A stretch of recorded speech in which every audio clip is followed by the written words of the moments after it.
Charminar news. ఇక headlines చూద్దాం.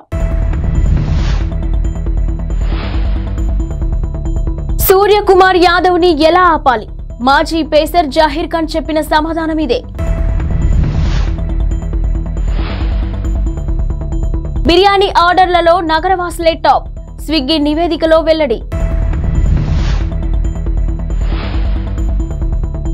అందుకే చంద్రబాబు 2 చోట్ల పోటీ చేయాలనుకుంటున్నారు బొత్స సత్యనారాయణ. భారత్ వర్సెస్ దక్షిణాఫ్రికా మధ్య 3వ T20 మ్యాచ్ లో కెప్టెన్ సూర్యకుమార్ యాదవ్ సెంచరీతో చెలరేగాడు. ఇక మైదానం నలువైపులా 6లు 4లతో విరుచుకుపడ్డాడు. సూర్యను కట్టడి చేయడానికి సౌత్ ఆఫ్రికా బౌలర్లు నానా తంటాలు పడ్డారు. ఇక ఎట్టకెలకు సెంచరీ పూర్తయ్యాక అవుట్ చేయగలిగారు. మ్యాచ్ లో దక్షిణాఫ్రికా బౌలర్లకు ఎదురైన పరిస్థితిపై టీమిండియా మాజీ ఫాస్ట్ బౌలర్ జహీర్ ఖాన్ ఆసక్తికరంగా స్పందించారు. అయితే సూర్య రెచ్చిపోయి ఆడుతున్నప్పుడు అవుట్ చేయడం ఒక్కటే అతడిని ఆపగలిగే మార్గమని, అదొక్కటే అవకాశమని బౌలర్లకు జహీర్ సూచించాడు. బౌలర్లు అత్యుత్తమ బంతులు సంధించి సూర్యని అవుట్ చేయాలని అన్నాడు. ఇక దక్షిణాఫ్రికాపై మ్యాచ్ లో చివరికి అదే జరిగిందని అన్నాడు.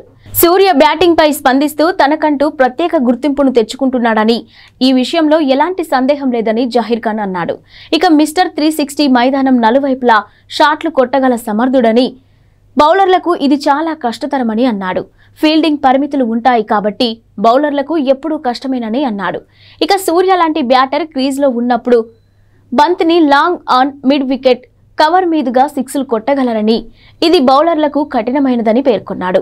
ఇక సూర్య షాట్లు కొట్టేందుకు ప్లేస్లు ఎంచుకుంటున్నాడని, ఒకసారి ఊపు అందుకుంటే బౌలర్లు తమ ప్రణాళికలను అమలు చేయడం అంత సులభం కాదని అన్నాడు. ఈ మేరకు జహీర్ ఖాన్ క్రిక్ బజ్ తో మాట్లాడాడు. మహానగరాల్లో ప్రజలకు ఆన్లైన్ ఆహారం ఆర్డర్ ఇవ్వడం అలవాటుగా మారిపోయింది. ఇక స్విగ్గీ, జొమాటోలకు డిమాండ్ నానాటికి పెరుగుతుంది.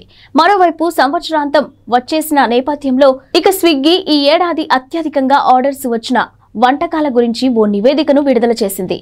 హౌ ఇండియా స్విగ్గీ 2023 పేరిట విడుదలైన ఈ నివేదికలో పలు ఆసక్తికర విషయాలను వెల్లడయ్యాయి. ఇక బిర్యానీపై హైదరాబాద్ నగరవాసుల అభిమానం మరోసారి తేటతెల్లమైంది.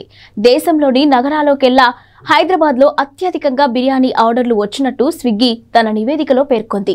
ఇక అంతేకాకుండా ఈ ఏడాది అత్యధికంగా స్విగ్గీలో అమ్ముడైన వంటకము బిర్యానీనే. వరుసగా 8వ ఏడాది బెస్ట్ ఆర్డర్ డిష్ గా బిర్యానీ నిలిచింది. సెకండ్కు 2.5 బిర్యానీలు అమ్ముడుపోయాయని నివేదికలో తేలింది. ఇక జనవరిలో ఏకంగా 4.30 లక్షల బిర్యానీలకు ఆర్డర్లు అందాయని, ఇక జనవరి 1 నుంచి నవంబర్ 23 వరకు మొత్తం 2.49 బిర్యానీ ఆర్డర్లు వచ్చాయని పేర్కొన్నారు. ఇక అయితే హైదరాబాద్కు చెందిన ఓ వ్యక్తి ఈ ఏడాది ఏకంగా 1633 బిర్యానీలను ఆర్డర్ చేయడం నివేదికలో మరో విశేషం. దీంతో పాటు హైదరాబాద్ వాసులు మొత్తం 6 లక్షల విలువైన ఇడ్లీలు ఆర్డర్ చేశారు. అత్యధికంగా ఆర్డర్ నమోదైన నగరాల్లో ఢిల్లీ, చెన్నై తర్వాతి స్థానంలో హైదరాబాద్ నిలిచింది. వైసీపీలో నియోజకవర్గాల ఇన్ఛార్జీల మార్పులపై విపక్షాలు విమర్శలు గుప్పిస్తున్న సంగతి తెలిసిందే. వైసీపీ ఓడిపోబోతుందనే భయాలు కారణంగానే ఇన్ఛార్జీలను మారుస్తున్నారని విమర్శిస్తున్నారు. ఈ నేపథ్యంలో మంత్రి బొత్స సత్యనారాయణ మాట్లాడుతూ టీడీపీకి కౌంటర్ ఇచ్చారు.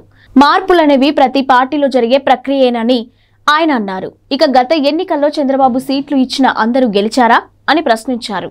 మార్పులు చేర్పులు అన్ని పార్టీలో ఉంటాయని, అదే ప్రక్రియ తమ పార్టీలో కూడా జరిగిందని చెప్పారు.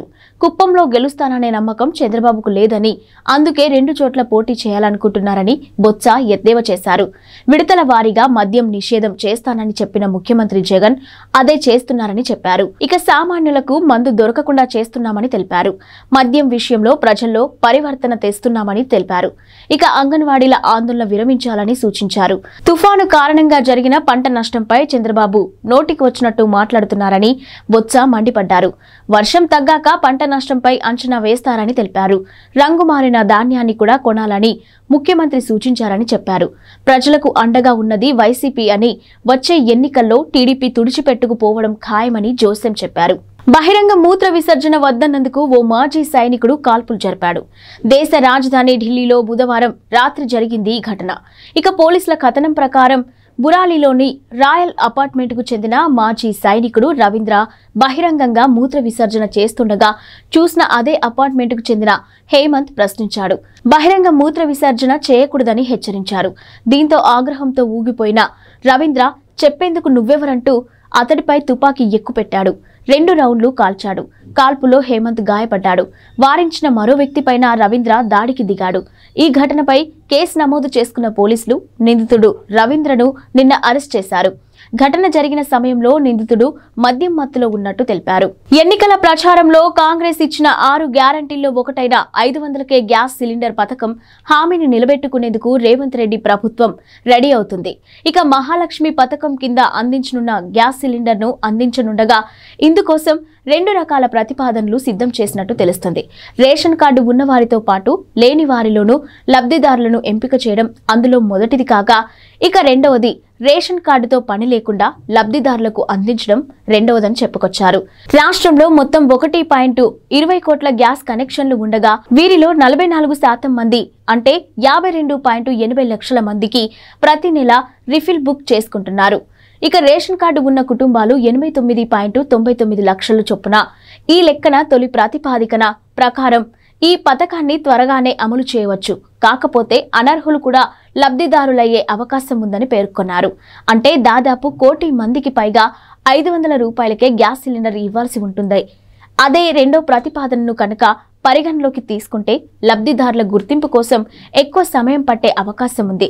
కేంద్ర ప్రభుత్వ విజ్ఞప్తి మేరకు గివిటప్ లో భాగంగా రాష్ట్రంలోని 4.2 లక్షల మందికి రాయితీని వదులుకున్నారు.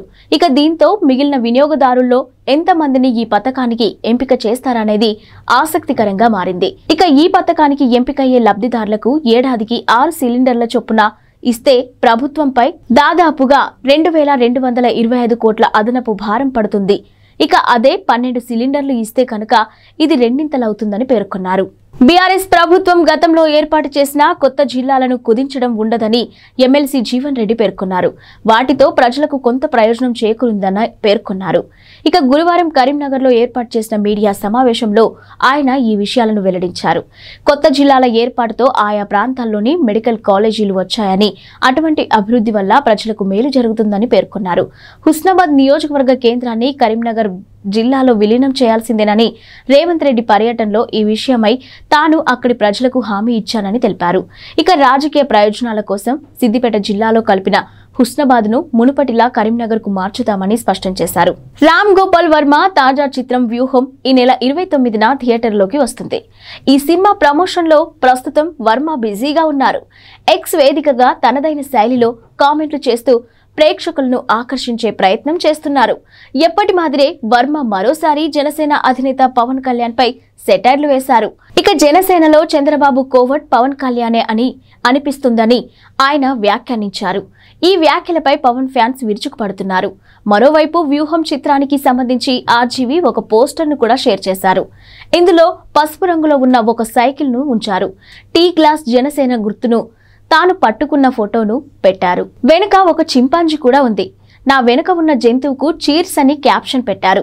ఏపీలో యురేనియం అన్వేషణ జరుగుతున్నట్టు కేంద్ర అణు ఇంధన శాఖ మంత్రి జితేంద్ర సింగ్ తెలిపారు. గురువారం రాజ్యసభలో సంత్ బల్బీర్ సింగ్ అడిగిన ఓ ప్రశ్నకు మంత్రి ఈ మేరకు సమాధానమిచ్చారు.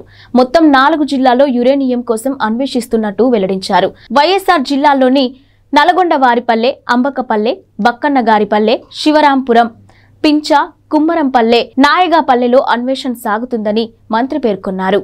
ఇక పల్నాడు జిల్లాలో సారంగపల్లె, మదనపాడు, తంగెడ, కర్నూలు జిల్లాలో బొమ్మరాజుపల్లె, వినకహల్పాడ్, కప్పట్రాళ్ల, అన్నమయ్య జిల్లాలో కాటమాయకుంట, వరికుంటపల్లెలు ఉన్నాయని చెప్పారు. Atomic minerals director of exploration and research ఇటీవల కాలంలో ఇక్కడ అన్వేషించినట్టు పేర్కొన్నారు. ఇక ఏపీలోని కన్నంపల్లె, తెలంగాణలోని చిత్రియాల్ వద్ద కొత్త గనులు, ప్లాంట్లు ఏర్పాటు చేసే విషయమై యురేనియం కార్పొరేషన్ ఆఫ్ ఇండియా ప్రారంభించిన పనులు వివిధ దశల్లో ఉన్నట్టు తెలియజేశారు. ఎన్నికల హామీల్లో భాగంగా మహాలక్ష్మి పథకం కింద ఆర్టీసీ బస్సుల్లో మహిళలకు ఉచిత ప్రయాణాన్ని కాంగ్రెస్ ప్రభుత్వం ఇప్పటికే అమలు చేస్తుంది.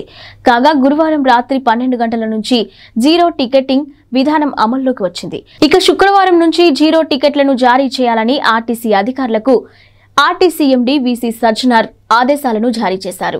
ఈ విధానాన్ని గురువారం రాత్రి ప్రయోగాత్మకంగా పరిశీలించారు. అది విజయవంతం అవడంతో అమల్లోకి తీసుకొచ్చారు.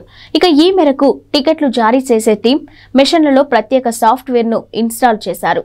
ఎక్కడి నుంచి ఎక్కడికి ప్రయాణిస్తున్నారు, ప్రయాణించేది ఆర్డినరీ బస్సా లేక ఎక్స్ప్రెస్ బస్సా అనే వివరాలు జీరో టికెట్ పై రికార్డ్ అవుతున్నాయి. ఇక బుధవారం రాత్రి నుంచే వీటి పనితీరును పరిశీలించారు. కూషాయిగూడ మిథాని సిటీ డిపోల్లో ప్రయోగాత్మకంగా జీరో టికెటింగ్ ను అమలు చేసి పరిశీలించారు.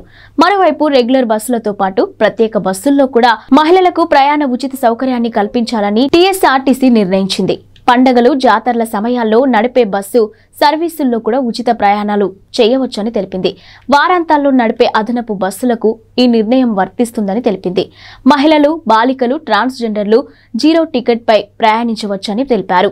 ఇక కొమరవెల్లి, నాగోబా వంటి జాతరలతో పాటు ప్రధానమైన పండుగలకు ప్రత్యేకంగా నడిపే సర్వీసుల్లో ఈ వెసులుబాటు మహిళలకు అందుబాటులో ఉంటుందని పేర్కొన్నారు. దేశవ్యాప్తంగా సంచలనం సృష్టించిన పార్లమెంటు భద్రతా ఉల్లంఘన ఘటనకు ప్రధాన సూత్రధారిగా ఉన్న లలిత్ ఝా లొంగిపోయాడు. ఢిల్లీ నడిబొడ్డున ఉన్న కర్తవ్య పథ్ మార్గం గుండా వెళ్లి పోలీస్ స్టేషన్లో లొంగిపోయారని ఢిల్లీ పోలీస్ వర్గాలు వెల్లడించాయి. ఇక లలిత్ ను అరెస్ట్ చేసినట్టు నిర్ధారించాయి. న్యూఢిల్లీ జిల్లా పోలీసులు అతడిని స్పెషల్ సెల్ కు అప్పగించారు. దీంతో 2 రోజుల పాటు పరారీలో ఉన్న లలిత్ ప్రస్తుతం పోలీసుల అదుపులో ఉన్నాడు. లలిత్ నిమ్రా నుంచి బస్సులో ప్రయాణించి రాజస్థాన్లోని నాగౌర్కు వెళ్లాడు. అదే అతను చివరిసారిగా కనిపించింది. ఇక అక్కడ 2 స్నేహితులతో కలిసి ఒక హోటల్లో బస చేశాడని పోలీసులు అతడి కోసం అన్వేషిస్తున్నారని తెలుసుకొని తిరిగి వచ్చి లొంగిపోయానంటూ లలిత్ తెలిపాడు. ఇక పోలీసు వర్గాలు వెల్లడించాయి. లలిత్ ఝా కోల్కతా నగరానికి చెందిన వ్యక్తి, ఉపాధ్యాయుడిగా పనిచేస్తున్నాడని తేలింది. కాగా లోక్సభలో భద్రతా ఉల్లంఘనకు పాల్పడిన ఘటనలో ఇప్పటికే 4 వ్యక్తులు అరెస్ట్ అయిన విషయం తెలిసిందే. లోక్సభలో కలకలం సృష్టించిన సాగర్ శర్మ, మనోరంజన్ తో పాటు పార్లమెంటు భవనం వెలుపల నినాదాలు చేసిన నీలం దేవి, అమోల్ షిండేలు పోలీసులు అరెస్ట్ చేశారు. ఇక వీళ్లు 4 రంగుల పొగ డబ్బాలతో కలకలం రేపారు. ప్రజాస్వామ్యాన్ని కాపాడాలంటూ పెద్ద ఎత్తున నినాదాలు చేశారు. సాగర్, మనోరంజన్ లోక్సభ పబ్లిక్ గ్యాలరీ నుంచి సభలోకి దూకి తీవ్ర కలకలం రేపారు. ఇక వీడియోలను రికార్డ్ చేశారు. ఈ వీడియోలను సూత్రధారి లలిత్ ఝా సోషల్ మీడియాలో పోస్ట్ చేశాడు. ప్రముఖ బాలీవుడ్ నటుడు శ్రేయాస్ తల్పాడే గుండెపోటుకు గురయ్యారు. నిన్న సాయంత్రం హార్ట్అటాక్ రావడంతో ఆయనను ముంబైలోని ఓ ఆసుపత్రిలో చేర్పించారు. ఆ రాత్రే శ్రేయాస్ కు యాంజియోప్లాస్టీ జరిగింది. ప్రస్తుతం ఆయన ఆరోగ్యం నిలకడగా ఉందని ఆసుపత్రి వర్గాలు తెలిపాయి. ఇక ఆపరేషన్ విజయవంతంగా జరిగిందని వైద్యులు పేర్కొన్నారు. Welcome to the jungle shooting అనంతరం శ్రేయాస్ గుండెపోటుతో కుప్పకూలినట్టు తెలుస్తుంది. హిందీ, మరాఠీ సినిమాలతో మంచి పేరు తెచ్చుకున్న శ్రేయాస్ తల్పాడే అనేక హిట్ చిత్రాల్లో నటించారు. ఇక 2005 నాటి ఇక్బాల్ సినిమాతో దివ్యాంగుడి పాత్రతో ఆయనకు దేశవ్యాప్తంగా గుర్తింపు వచ్చింది. మరాఠీ టీవీ షోలతో పాటు మొదట్లో గుర్తింపు ఆయన ఆ తర్వాత ఇక్బాల్ తో దేశం దృష్టిని ఆకర్షించారు. ఓం శాంతి ఓం, గోల్మాల్ రిటర్న్స్, హౌస్ఫుల్ 2 వంటి హిట్ చిత్రాల్లో ముఖ్య పాత్రలు పోషించారు. క్రిటిక్స్ ను మెప్పించిన డోర్ సినిమాలో తన నటనతో శ్రేయాస్ మంచి మార్కులు పొందారు. ఈ సంవత్సరం pan India block buster Pushpa Hindi version లో అల్లు అర్జున్ పాత్రకు శ్రేయాస్ డబ్బింగ్ చెప్పారు. దక్షిణాఫ్రికాపై 3వ టీ20 మ్యాచ్ తో సెంచరీతో చెలరేగిన కెప్టెన్ సూర్యకుమార్ యాదవ్ అసాధారణ రికార్డులు నెలకొల్పాడు. ఇక అంతర్జాతీయ టీ20 క్రికెట్ లో 4 సెంచరీలు సాధించిన 3వ బ్యాట్స్మెన్ గా మిస్టర్ 360గా నిలిచాడు. ఇక ఈ జాబితాలో చెరో 4 సెంచరీలతో ఉన్న రోహిత్ శర్మ, గ్లెన్ మ్యాక్స్వెల్ సరసన నిలిచాడు. అయితే సూర్యకుమార్ కేవలం 57 ఇన్నింగ్స్లలో ఈ రికార్డును సాధించగా రోహిత్ 79 మ్యాచ్లు, మ్యాక్స్వెల్ 92 ఇన్నింగ్స్ ఆడడం గమనార్హం. దీనిని బట్టి సూర్య ఎంత వేగంగా 4 సెంచరీలు అందుకున్నాడో అర్థమవుతుంది. ఇక టీ20 ఫార్మాట్ లో వీళ్లు 3 మాత్రమే 4 చొప్పున సెంచరీలు నమోదు చేయగా సబావున్ David 3, Colin Munro 3, Babar Azam 3 ఆ తర్వాత స్థానాల్లో ఉన్నారు. ఇక దక్షిణాఫ్రికాపై సూపర్ సెంచరీ సాధించిన సూర్య ఖాతాలో మరో 2 రికార్డులు పడ్డాయి. టీ20లో అత్యధిక స్కోర్ సాధించిన 3వ భారత కెప్టెన్ గా సూర్య నిలిచారు. ఇక సూర్య సాధించిన 4 సెంచరీలు వేర్వేరు దేశాల్లో నమోదు చేయడంతో మరో రికార్డుగా ఉంది. ఇంగ్లాండ్, న్యూజిలాండ్, ఇండియా, దక్షిణాఫ్రికాలో సెంచరీలు బాదాడు. ఈ ఫీట్ సాధించిన ఏకైక ఆటగాడిగా మిస్టర్ 360 నిలిచాడు. మ్యాక్స్వెల్ సెంచరీలో 2 భారత్లో, శ్రీలంక, ఆస్ట్రేలియాలో ఒక్కొక్కటి చొప్పున బాదాడు. ఇక రోహిత్ ఇండియాలో 3, ఇంగ్లాండ్లో 1 సెంచరీ కొట్టాడు. ఇవి ఇప్పటివరకున్న బులెటిన్ అప్డేట్స్. Keep watching.